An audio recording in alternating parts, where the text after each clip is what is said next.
வணக்கம். தந்தையின் பாட்காஸ்ட் செய்திகளை வாசிப்பது நான் வைகரை வருணன். முதலில் தலைப்புச் செய்திகள். ஏழைகளுக்கு அதிகாரம் செல்வத்தின் அடையாளம்தான் செங்கோல் என குடியரசுத் தலைவர் பெருமிதம். வினாத்தாள் கசிவு விவகாரத்தில் குற்றவாளிகளை அரசு நிச்சயம் தண்டிக்கும் எனவும் உறுதி. நீட் முறைகேடுகளை கண்டித்து டெல்லியில் காங்கிரஸ் நடத்திய போராட்டத்தில் தள்ளுமுள்ளு. தடுப்புகளை தகர்க்க முயன்றதால் போலீசார் தடியடி. நீட் தேர்வு முறைகேடு வழக்கில் சிபிஐ விசாரணை தீவிரம். பாட்னாவைச் சேர்ந்த மேலும் 2 கைது. ஓசூரில் 2000 ஏக்கர் நிலப்பரப்பில் பன்னாட்டு விமான நிலையம் அமைக்கப்படும். சட்டப்பேரவையில் முதலமைச்சர் ஸ்டாலின் அறிவிப்பு.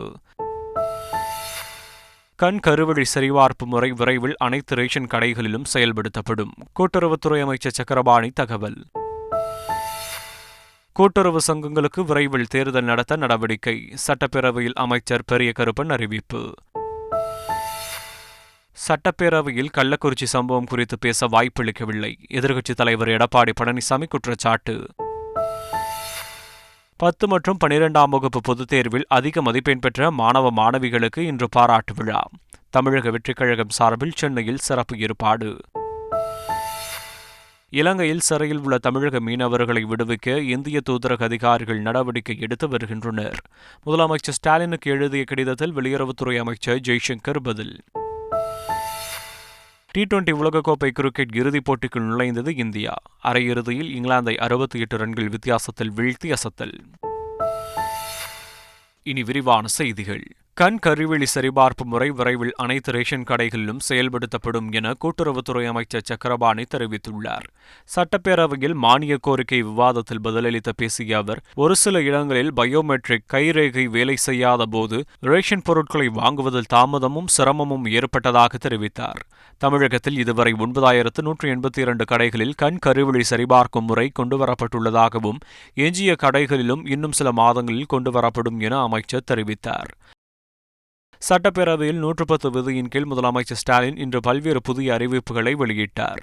அப்போது ஓசூரில் 2000 ஏக்கர் நிலப்பரப்பில் பன்னாட்டு விமான நிலையம் அமைக்கப்படும் என அறிவித்த முதலமைச்சர் ஸ்டாலின், திருச்சியில் கலைஞர் பெயரில் நூலகம் அமைக்கப்படும் என உறுதியளித்தார். ஓசூரில் 2000 ஏக்கர் நிலப்பரப்பில் ஆண்டுக்கு 30 மில்லியன் பயணிகளை கையாளக்கூடிய வகையில் ஒரு பன்னாட்டு விமான நிலையம் அமைக்கப்படும் என்பதனை இந்த மாமன்றத்தில் நான் அறிவிப்பதில் மகிழ்ச்சி அடைகிறேன்.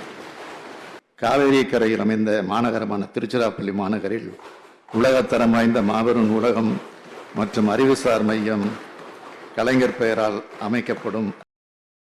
கூட்டுறவு சங்கங்களுக்கு விரைந்து தேர்தல் நடத்த நடவடிக்கை எடுக்கப்படும் என அமைச்சர் பெரிய கருப்பன் தெரிவித்துள்ளார். கூட்டுறவு சங்கங்களுக்கு தேர்தல் நடத்த வேண்டும் என எம்எல்ஏக்கள் விடுத்த கோரிக்கைகளுக்கு பதிலளித்து பேசினார்.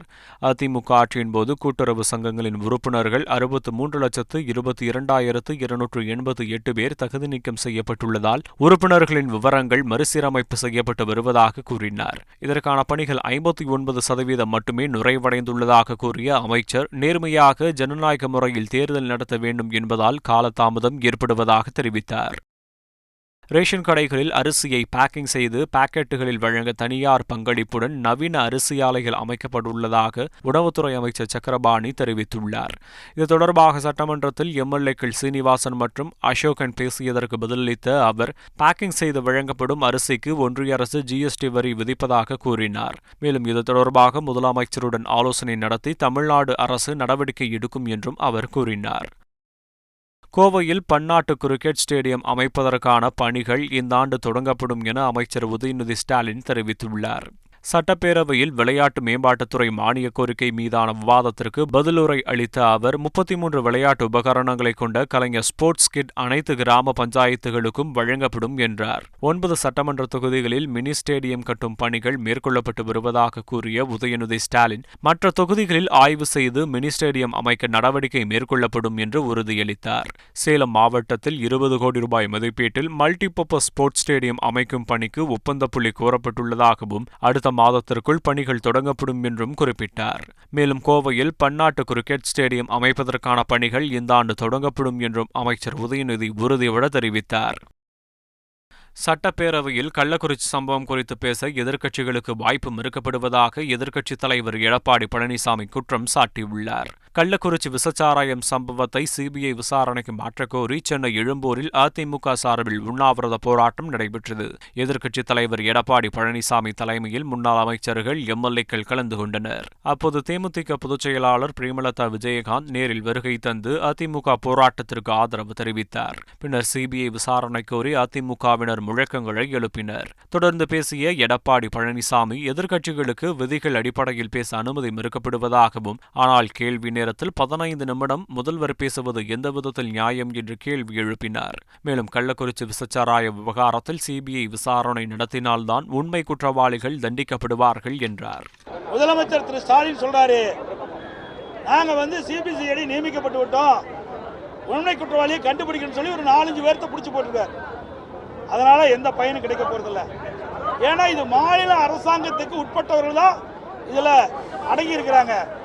மாநில அரசாங்கம் அந்த அதிகாரத்துக்கு உட்பட்ட சிபிசிஐடி முழுமையான விசாரணை மேற்கொள்ளாது, அரசுக்கு சாதகமாக தான் இருப்பாங்க. அதனாலதான் நாங்க உண்மை குற்றவாளிகள் தண்டிக்கப்பட வேண்டும். அது மட்டும் இல்ல, திமுக கட்சி சேர்ந்த பெரும் புள்ளிகள் இதிலே இடம்பெற்றிருக்கிற காரணத்தினாலே அவர்கள் வெளிச்சத்துக்கு கொண்டு வரும்னா சிபிஐ விசாரணை நடைபெற வேண்டும். அப்படி நடுநிலையோடு விசாரணை மேற்கொள்வதற்கு தான் நாங்க இந்த அரசாங்கம் சிபிஐ விசாரணை மேற்கொள்ளாத காலத்தில் நீதிமன்றத்தை நாடி இருக்கிறோம். கள்ளக்குறிச்சி விவகாரத்தில் முதலமைச்சர் ஸ்டாலின் ராஜினாமா செய்ய வேண்டும் எனவும் சிபிஐ விசாரணை நடத்தவும் எடப்பாடி பழனிசாமி தெரிவித்துள்ள நிலையில் அதனை கண்டித்து அமைச்சர் KN நேரு அறிக்கை வெளியிட்டுள்ளார். ஜெயலலிதா மரணத்திற்கு சிபிஐ விசாரணை வேண்டும் என முன்னாள் முதலமைச்சர் OPS உண்ணாவிரதம் இருந்ததை சுட்டிக்காட்டியுள்ள KN நேரு அதற்கு EPS முட்டுக்கட்டை போட்டதாக குற்றம் சாட்டியுள்ளார். அப்போது சிபிஐ விசாரணைக்கு ஒப்புக்கொள்ளாத EPS தற்போது மட்டும் எதற்காக சிபிஐ விசாரணை வேண்டுமென கூறுகின்றார் என கேள்வி எழுப்பியுள்ளார். அதிமுக ஆட்சியின் போது 4800 கோடி ரூபாய் நெடுஞ்சாலை டெண்டர் முறைகேடு நடந்ததாகவும் அந்த வழக்கில் சிபிஐ விசாரணைக்கு உயர்நீதிமன்றம் உத்தரவிட்டதையும் கூறியுள்ள KN நேரு அந்த விசாரணைக்கு எதிராக உச்சநீதிமன்றத்தில் மேல்முறையீடு செய்யப்படும் என அதிமுக அமைச்சர்கள் கூறியதையும் தனது அறிக்கையில் குறிப்பிட்டுள்ளார். நடிகரும் தமிழக வெற்றிக் கழக தலைவருமான விஜய் பள்ளி மாணவ மாணவிகளுக்கு விருது வழங்கும் நிகழ்ச்சிக்கு போலீஸ் பாதுகாப்பு போடப்பட்டுள்ளது. 10 மற்றும் 12ஆம் வகுப்பு பொதுத் தேர்வில் சிறப்பாக செயல்பட்ட பள்ளி மாணவ மாணவிகளுக்கு தமிழக வெற்றிக் கழகத்தின் சார்பில் இன்று விருதுகள் வழங்கப்பட உள்ளன. கடந்த ஆண்டைப் போலவே நடிகர் விஜய் நேரில் வந்து விருதுகளை வழங்க உள்ளார். சென்னை திருவான்மியூரில் உள்ள மண்டபத்தில் நிகழ்ச்சி நடைபெறவுள்ள நிலையில் அங்கு போலீஸ் பாதுகாப்பு போடப்பட்டுள்ளது. தமிழக பாஜக செயற்குழு கூட்டம் மாநில தலைவர் அண்ணாமலை தலைமையில் வரும் ஜூலை மாதம் 6ஆம் தேதி சென்னையில் நடைபெறும் என்று அறிவிக்கப்பட்டுள்ளது. சென்னை போரூரில் உள்ள ராமச்சந்திரா மருத்துவக் கல்லூரி வளாகத்தில் காலை 10 மணி அளவில் நடைபெறவுள்ள இந்த செயற்குழு கூட்டத்தில் மத்திய அமைச்சர் சிவராஜ் சிங் சவுகான் பங்கேற்று உரையாற்ற உள்ளார். இக்கூட்டத்தில் மாநில செயற்குழு உறுப்பினர்கள், மாவட்ட தலைவர்கள், மாநில நிர்வாகிகள் பங்கேற்க வேண்டும் என அறிவுறுத்தப்பட்டுள்ளது. நெல்லை மாவட்டம் மாஞ்சோலை அடுத்த ஊத்து பகுதியில் 6 நாட்களாக மின்சாரம் இல்லாததால் அப்பகுதி மக்கள் அடிப்படை வசதிகள் இன்றி பெரும் சிரமத்திற்கு ஆளாகியுள்ளனர். மாஞ்சோலை பகுதியில் கடந்த 6 தினங்களுக்கு முன்னதாக வெளுத்து வாங்கிய கனமழையின் போது ஊத்து கிராம பகுதியில் மின்தடை ஏற்பட்டதாக கூறப்படுகிறது. ஆனால் தற்போது வரை மின் விநியோகம் இல்லாததால் குடிநீர் உள்ளிட்ட அடிப்படை வசதிகள் இன்றி மக்கள் தவித்து வருகின்றனர். 300 குடியிருப்புகளை கொண்ட ஊத்து கிராமத்தில் குழந்தைகள், கர்ப்பிணிகள், முதியவர்கள் என பலரும் வெகுவாக பாதித்துள்ளனர். மேலும் மின்தடையால் தொலைத்தொடர்பு சேவை முற்றிலும் துண்டிக்கப்பட்டு ஊத்து கிராமம் தனித்தீவாக மாறியுள்ளது. வெள்ளப்பெருக்கு காரணமாக முல்லைப் பெரியாறு ஆற்றில் இறங்க தேனி மாவட்ட நிர்வாகம் தடை விதித்துள்ளது. முல்லைப் பெரியாறு ஆற்றில் கடந்த 4 நாட்களுக்கு முன்பாக வெறும் 511 கனஅடியாக இருந்த நீர்வரத்து தொடர்மழை காரணமாக தற்போது 5309 கனஅடியாக அதிகரித்துள்ளது. இதனால் பொதுமக்கள் முல்லைப் பெரியாறு ஆற்றங்கரைக்கு செல்லவோ ஆற்றில் இறங்கவோ கூடாது என தேனி மாவட்ட நிர்வாகம் உத்தரவிட்டுள்ளது. மதுரை மீனாட்சி அம்மன் கோயிலில் உள்ள ஓதுவார் பயிற்சி பள்ளியில் 2024-25ஆம் ஆண்டிற்கான சேர்க்கை நடைபெற்று வருவதாக கோயில் செயல் அலுவலர் அறிவித்துள்ளார். இந்த பயிற்சிக்கான விண்ணப்பங்களை மீனாட்சி சுந்தரேஸ்வரர் கோயில் இணையதளத்தில் பதிவிறக்கம் செய்து கொள்ளலாம் என தெரிவிக்கப்பட்டுள்ளது. பூர்த்தி செய்யப்பட்ட விண்ணப்பங்கள் ஜூலை 19ஆம் தேதி மாலை 5:45 மணிக்குள் கிடைக்குமாறு அனுப்ப மாணவர்களுக்கு அறிவுறுத்தப்பட்டுள்ளது. 883 இருந்தால் போதும் விமானத்தில் பறக்கலாம் என அட்டகாசமான ஆஃபரை அறிவித்துள்ளது ஏர் இந்தியா எக்ஸ்பிரஸ். ஏர் இந்தியா எக்ஸ்பிரஸ் இணையதளம் மற்றும் மொபைல் செயலியில் இந்த ஆஃபரை பெறும்போது கூடுதல் சலுகையாக 350 வரை தள்ளுபடி செய்யப்பட வாய்ப்புள்ளதாக அறிவிக்கப்பட்டுள்ளது. ஜூன் 28 முதல் செப்டம்பர் 30 வரை மேற்கொள்ள இருக்கும் விமான பயணங்களுக்கு இத்தகைய சலுகைகள் பொருந்தும் என தெரிவிக்கப்பட்டுள்ள நிலையில், விமான டிக்கெட்டுகளை புக் செய்ய பயன்படுத்தப்படும் பிற முக்கிய இணையதள பக்கங்களில் செக் அண்ட் பேக்கேஜ் உடன் டிக்கெட்டின் ஆரம்ப விலை ரூபாய் 1096 என நிர்ணயிக்கப்பட்டுள்ளது. வினாத்தாள் கசிவு சம்பவங்களில் சம்பந்தப்பட்டவர்களை அரசு நிச்சயம் தண்டிக்கும் என குடியரசுத் தலைவர் திரௌபதி முர்மு உறுதியளித்தார். நாடாளுமன்றத்தில் உரையாற்றிய குடியரசுத் தலைவர் திரௌபதி முர்மு, இளைஞர்கள் திறமையை வெளிப்படுத்த போதுமான வாய்ப்பை பெறுவதை உறுதி செய்ய அரசு தொடர்ந்து முயற்சி செய்கிறது என்றார். வினாத்தாள் கசிவு சம்பவங்கள் குறித்து நியாயமான விசாரணை உறுதி செய்யவும், குற்றவாளிகளுக்கு கடுமையான தண்டனை வழங்குவதை உறுதி செய்யவும் அரசு உறுதிபூண்டுள்ளது என்றார். ஏழைகளுக்கு அதிகாரம் செல்வத்தின் அடையாளம்தான் செங்கோல் எனவும் குடியரசுத் தலைவர் பெருமிதம் தெரிவித்தார். நீட் முறைகேடுகளை கண்டித்து டெல்லியில் போராட்டத்தில் ஈடுபட்ட காங்கிரசார் மீது காவல்துறையினர் தடியடி நடத்தியதால் பரபரப்பு ஏற்பட்டது. நீட் தேர்வு முறைகேடுகள் பூதாகரமாகியுள்ள நிலையில் மத்திய அரசுக்கு எதிராக எதிர்க்கட்சிகள் பல்வேறு கேள்விகளையும் எழுப்பி வருகின்றனர்.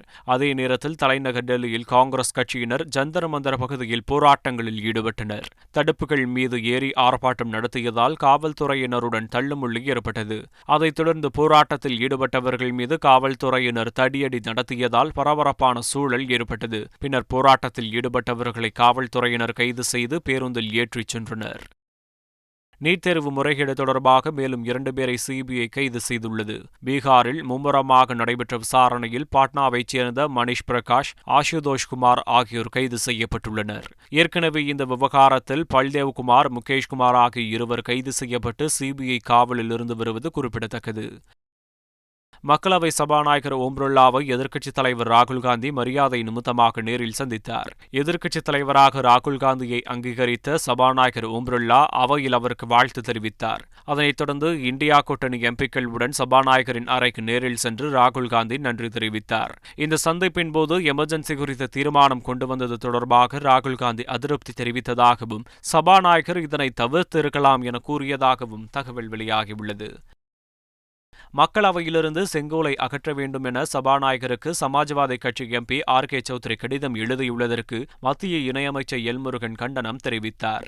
செங்கோல் குறித்து அவர் கூறியுள்ள கருத்துக்கள் அனைத்தும் அதன் அர்த்தம் புரியாமல் ஆங்கிலேய அடிமைகளின் பொது புத்தியிலிருந்து கூறியிருப்பது எனவும், நமது பாரம்பரியம் மற்றும் கலாச்சாரம் அறியாத நேருவின் வெளிவந்தவர்களால் தான் இவ்வாறு பேச முடியும் எனவும் கடுமையாக சாடியுள்ளார். சமாஜ்வாதி கட்சி எம்பியின் கடிதத்தை தொடர்ந்து காங்கிரஸ் மற்றும் திமுக உள்ளிட்ட கட்சியினரும் செங்கோல் மீது வெறுப்பை உமிழ்ந்து வருவது கண்டனத்திற்குரியது என அவர் தெரிவித்துள்ளார். ரயில்களில் பொதுமக்கள் ஆடு மாடுகள் போல் நடத்தப்படுவது வெட்கக்கேடானது என மும்பை உயர்நீதிமன்றம் கோபம் தெரிவித்துள்ளது. கடந்த ஆண்டு மும்பை புறநகர் ரயிலில் பயணித்த 2590 பயணிகள் உயிரிழந்தது தொடர்பான பொதுநல வழக்கை விசாரித்த மும்பை உயர்நீதிமன்றம், இது உடனடியாக தீர்க்கப்பட வேண்டிய தீவிரமான பிரச்சினை என்றும், பொதுமக்களின் உயிரை காக்க உத்தரவுக்காக காத்திருக்க வேண்டிய அவசியமில்லை எனவும் கருத்து தெரிவிக்கப்பட்டுள்ளது.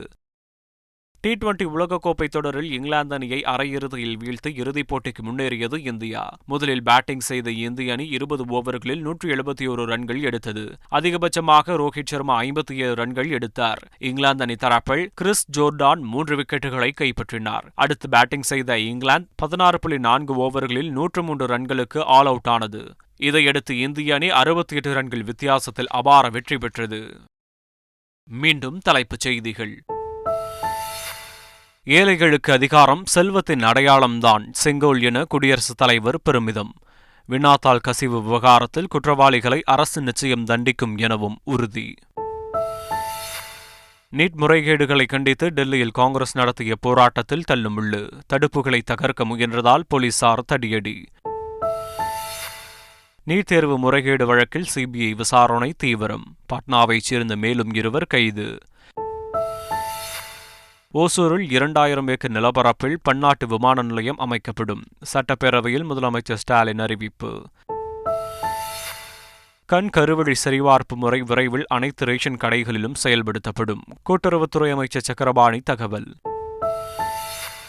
கூட்டுறவு சங்கங்களுக்கு விரைவில் தேர்தல் நடத்த நடவடிக்கை. சட்டப்பேரவையில் அமைச்சர் பெரிய கருப்பன் அறிவிப்பு. சட்டப்பேரவையில் கள்ளக்குறிச்சி சம்பவம் குறித்து பேச வாய்ப்பளிக்கவில்லை. எதிர்க்கட்சித் தலைவர் எடப்பாடி பழனிசாமி குற்றச்சாட்டு. 10 மற்றும் 12ஆம் வகுப்பு பொதுத் தேர்வில் அதிக மதிப்பெண் பெற்ற மாணவ மாணவிகளுக்கு இன்று பாராட்டு விழா. தமிழக வெற்றிக் கழகம் சார்பில் சென்னையில் சிறப்பு ஏற்பாடு. இலங்கையில் சிறையில் உள்ள தமிழக மீனவர்களை விடுவிக்க இந்திய தூதரக அதிகாரிகள் நடவடிக்கை எடுத்து வருகின்றனர். முதலமைச்சர் ஸ்டாலினுக்கு எழுதிய கடிதத்தில் வெளியுறவுத்துறை அமைச்சர் ஜெய்சங்கர் பதில். T20 உலகக்கோப்பை கிரிக்கெட் இறுதிப் போட்டிக்குள் நுழைந்தது இந்தியா. அரையிறுதியில் இங்கிலாந்தை 68 ரன்கள் வித்தியாசத்தில் வீழ்த்தி அசத்தல். இத்துடன் பாட்காஸ்ட் செய்திகள் நிறைவு பெறுகின்றன. வணக்கம்.